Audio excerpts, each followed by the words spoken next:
I was the CEO of a multinational company, and this mistake cost me everything. Reveals homeless man. Asterisk Jonathan Harrison had once commanded boardrooms in 37 countries, made decisions that affected thousands of employees, and built a pharmaceutical empire worth over $3 billion. Now, at 62 years old, he sat on a bench outside a soup kitchen in downtown Manhattan, his weathered hands holding a cup of coffee that had grown cold while he gathered the courage to tell his story. The man who had once been featured on the cover of Fortune magazine was about to reveal how a single moment of arrogance had cost him everything he had spent 40 years building. People assume that when a CEO falls from grace, it's because of some massive scandal, some criminal conspiracy, Jonathan began, his voice still carrying traces of the authority that had once commanded respect in corporate circles worldwide. But in my case, it was something much simpler and much more damaging. I believed my own press. I became so convinced of my own infallibility that I made a decision that destroyed not just my career, but the lives of everyone who trusted me. Jonathan's company, Harrison Pharmaceuticals, had been a family business started by his grandfather. In 1952, under Jonathan's leadership, it had grown from a small regional drug manufacturer to a global powerhouse that produced life-saving medications for millions of people. The company's stock had appreciated 2,400% during his 20-year tenure as CEO, making him one of the wealthiest and most respected business leaders in America. I had everything, Jonathan said, his eyes distant with memory. A company I was proud of, a beautiful family, homes around the world, respect from my peers. I was invited to speak at conferences, to advise governments, to sit on prestigious boards. I genuinely believed I was contributing something meaningful to the world, that my success was built on making people's lives better. The mistake that would destroy everything came in the form of a drug called Norexia, a revolutionary treatment for early-stage Alzheimer's disease. The medication had shown promising results in clinical trials, but there were concerning side effects that the FDA wanted investigated further. Jonathan, convinced that regulatory delays would cost lives and profits, made a decision that would haunt him for the rest of his life. I was so sure I was right, Jonathan said, his voice breaking slightly. The preliminary results were incredible. We were talking about a drug that could delay or prevent Alzheimer's disease, that could preserve the minds and memories of millions of people. When the FDA asked for additional studies, I saw it as bureaucratic obstruction of a miracle cure. I couldn't have been more wrong. The decision that would prove catastrophic came during a board meeting in March 2019. The FDA had requested additional safety studies for Norexia, which would delay the drug's approval by at least 18 months and cost the company an estimated $200 million. Jonathan, backed by projections showing the drug could generate $5 billion in annual revenue, convinced the board to pursue an aggressive strategy that would circumvent regulatory delays. I told the board that we should begin manufacturing Norexia immediately before final approval, Jonathan explained. I argued that we had a moral obligation to get this drug to patients as quickly as possible, that regulatory delays were condemning people to cognitive decline and death.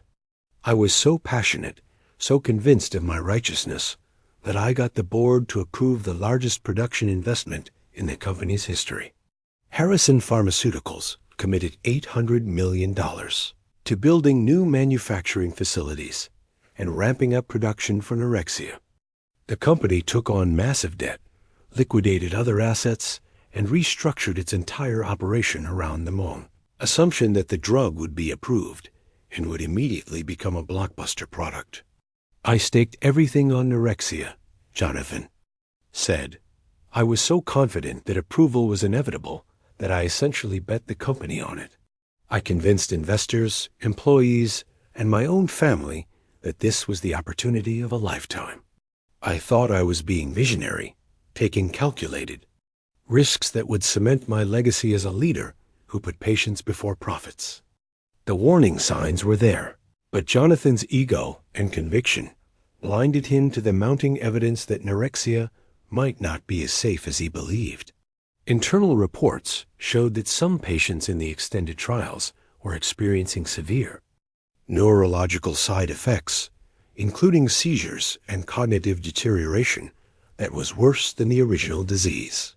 My own research team was trying to tell me that we had problems, Jonathan admitted, but I was so invested in the drug's success, so convinced that I understood the science better than anyone else, that I dismissed their concerns. I thought they were being overly cautious, that they didn't understand the bigger picture. Jonathan's arrogance extended to his public statements about the drug. He gave interviews to financial media, declaring that Neurexia would be the most important medical breakthrough of the century, and that opposition to its approval was sentencing millions of people to unnecessary suffering. His confidence was so complete that he personally guaranteed the drug's success to major investors. I became the face of Neurexia, Jonathan said. I went on television, I spoke at medical conferences, I wrote op-eds in major newspapers. I was so certain of my position that I welcomed the spotlight, believing that public pressure would force the FDA to approve the drug quickly. I had no idea that I was setting myself up for one of the most public business failures in history. The company's stock price soared on Jonathan's promises, reaching an all-time high of $340 per share. Employees received stock options as bonuses, believing they were about to become wealthy from their association with a revolutionary medical breakthrough.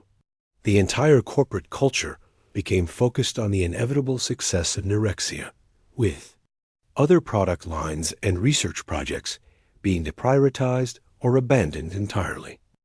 The collapse began on a Tuesday morning in September 2019, when the FDA announced that Neurexia's approval was being denied pending a complete review of safety data. The announcement came after 3 patients in the extended trials had died from complications that appeared to be directly related to the drug. The FDA's statement was devastating. Based on current evidence, Neurexia presents unacceptable risks that outweigh its potential benefits.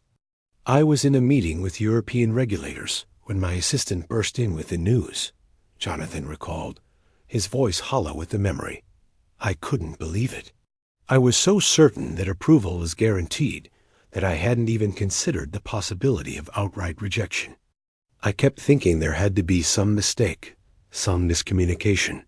The market reaction was swift and brutal. Harrison Pharmaceuticals' stock price dropped 67% in a single day, wiping out $2.1 billion in market value. The company's debt, which had been leveraged against future Neurexia revenues, suddenly became unsustainable. Credit rating agencies immediately downgraded the company's bonds to junk status, making it impossible to secure additional funding. I watched 40 years of work disappear in a matter of hours, Jonathan said. The company my grandfather had built, the institution I had dedicated my life to, was essentially worthless. Our stock was trading at $11 per share, down from $340. Just months earlier, investors who had trusted me lost everything.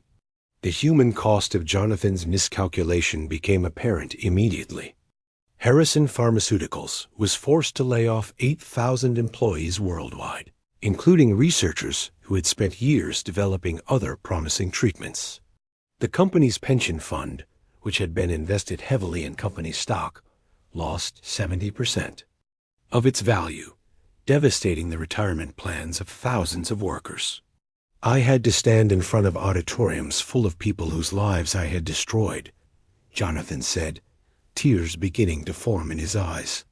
These were people who had trusted me, who had believed in my vision, who had tied their financial futures to my decisions. I watched grown men cry as they realized they would never be able to retire, watched single mothers try to figure out how they would support their children after losing their jobs. The legal consequences were swift and comprehensive. Shareholders filed class action lawsuits alleging that Jonathan had misrepresented the drug's prospects and had gambled recklessly with investor funds. The SEC launched an investigation into whether Jonathan had violated securities laws in his public statements about anorexia. The company's board of directors, facing their own legal exposure, voted unanimously to terminate Jonathan's employment and to pursue legal action against him for breach of fiduciary duty. I went from being the most powerful person in the company to being persona non grata overnight, Jonathan said. The same board members who had applauded my vision were now claiming they had been misled, that they had never fully understood the risks I was taking. My own executives, people I had mentored and promoted, were giving depositions that portrayed me as a reckless dictator who had ignored professional advice. The personal toll was equally devastating. Jonathan's wife, Margaret, who had supported him through 40 years of marriage, filed for divorce as the full extent of their financial exposure became clear. Their personal assets, including homes, investments, and art collections, were frozen pending the resolution of multiple lawsuits. The legal battles that followed were complex, expensive, and ultimately devastating to any remaining shred of Jonathan's reputation and financial security. The class action lawsuit sought $3.2 billion in damages, essentially claiming that Jonathan's entire net worth and future earning potential belonged to the investors he had misled. I was fighting on multiple fronts, Jonathan explained. The shareholders were suing me for fraud. The SEC was investigating me for securities violations. The employees were suing me for breach of fiduciary duty, and the company was trying to recover my compensation for the past 5 years. I was paying legal fees of $50,000 per month while having no income and no access to my frozen assets. The depositions and court proceedings revealed the full extent of Jonathan's hubris and poor decision-making. Internal emails showed that he had ignored warnings from his own scientists, had pressured regulatory consultants to provide optimistic assessments, and had made public statements that he knew were not supported by the available data. Reading my own emails in court was humiliating, Jonathan said. I could see how arrogant I had been, how dismissive of legitimate concerns, how convinced I was that I knew better than everyone else. I had become the kind of CEO I had always criticized, someone who believed his own propaganda and lost touch with reality. The settlement negotiations were protracted and painful. Jonathan's lawyers advised him that fighting the charges would likely result in criminal prosecution and an even larger financial judgment. The best outcome they could achieve was a settlement that would require him to surrender virtually all of his assets and accept a lifetime ban from serving as an officer or director of any public company.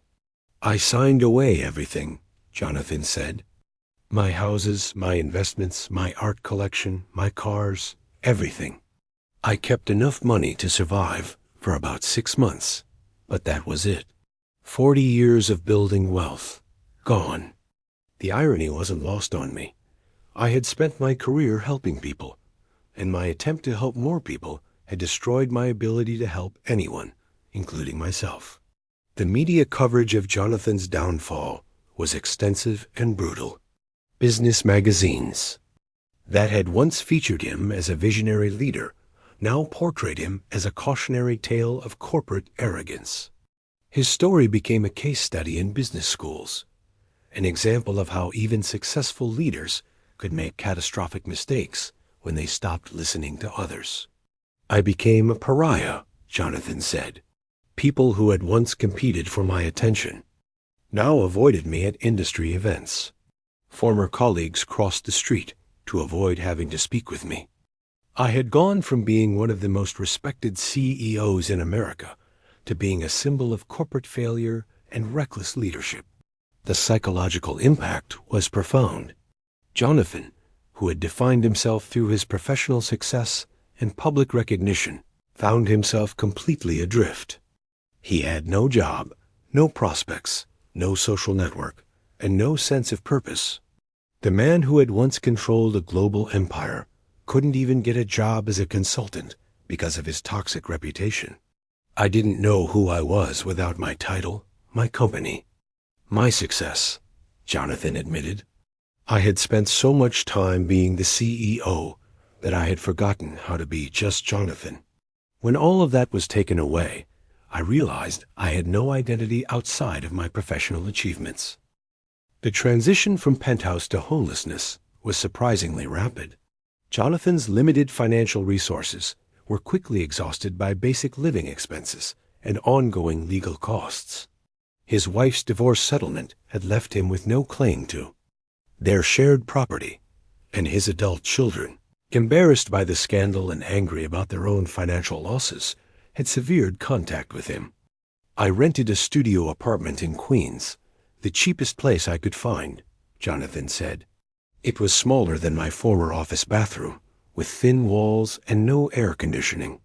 I had gone from living in a 12,000 square foot home to living in 300 square feet, but even that was temporary. When the last of my settlement money ran out, I couldn't afford even that. The job search was an exercise in futility. Jonathan's name was so associated with business failure that even entry-level positions were closed to him. His age, his notoriety, and his complete lack of recent experience in anything other than executive leadership made him unemployable in the traditional sense. I applied for jobs at retail stores, restaurants, anything that would hire someone my age, Jonathan said. But even managers at fast food places recognized my name. Some were sympathetic, others were suspicious, but none were willing to hire someone who had been on the cover of Businessweek for losing $3 billion. The descent into homelessness was gradual but inevitable. Jonathan stayed in cheaper and cheaper motels until he couldn't afford even the most basic accommodations. He slept in his car until it was repossessed, then found himself sleeping in parks and shelters for the first time in his life. The first night I slept outside was the lowest point of my life, Jonathan said. I was lying on a bench in Central Park, using my suit jacket as a blanket, thinking about how I had gone from making decisions that affected millions of people to being someone people stepped over on the sidewalk. The homeless shelter system was a revelation for Jonathan. He encountered people from all walks of life who had lost everything through various combinations of bad luck, poor decisions, and systemic failures. Many were more educated and capable than their circumstances suggested, and their stories helped Jonathan understand that his fall was not unique. I met a former hedge fund manager who had lost everything in the 2008 crash, Jonathan said. I met a doctor who had become addicted to prescription drugs after a surgery. I met a veteran who couldn't find work after returning from Iraq. I realized that homelessness could happen to anyone, that there was no shame in being human and fallible. The daily reality of homelessness was harder than Jonathan had imagined. Finding food, shelter, and basic hygiene facilities required constant planning and effort. The bureaucracy of social services was complex and often demeaning. The judgment and fear from the general public was constant and painful. People look at you differently when you're homeless, Jonathan explained. They see you as a threat, a failure, a problem to be solved or avoided. I had once been someone people competed to meet, and now I was someone people crossed the street to avoid. It's a humbling experience that changes how you see yourself and the world. 3 years after losing everything, Jonathan had found a different kind of purpose in his homelessness. He had become an advocate for homeless individuals, using his business experience to help others navigate social services and his story to challenge people's assumptions about who becomes homeless and why. I realized that my business failure had taught me more about leadership and humility than 40 years of success ever had, Jonathan said. I had learned what it meant to lose everything, to be judged by my circumstances rather than my character, to depend on the kindness of strangers. Those lessons made me a better person, even if they cost me everything I had previously valued. Jonathan had begun speaking at business schools and corporate conferences, sharing his story as a cautionary tale about the dangers of hubris and the importance of listening to others. His presentations were powerful because they came from someone who had experienced both sides of the business world, the heights of success and the depths of failure. I tell young executives that success is seductive, Jonathan explained. It makes you believe that you're smarter, more capable, more insightful than you actually are. It surrounds you with people who tell you what you want to hear rather than what you need to hear. My story is a reminder that no one is too successful to fail, and that failure can happen quickly and completely. The speaking engagements provided Jonathan with modest income and, more importantly, with a sense of purpose.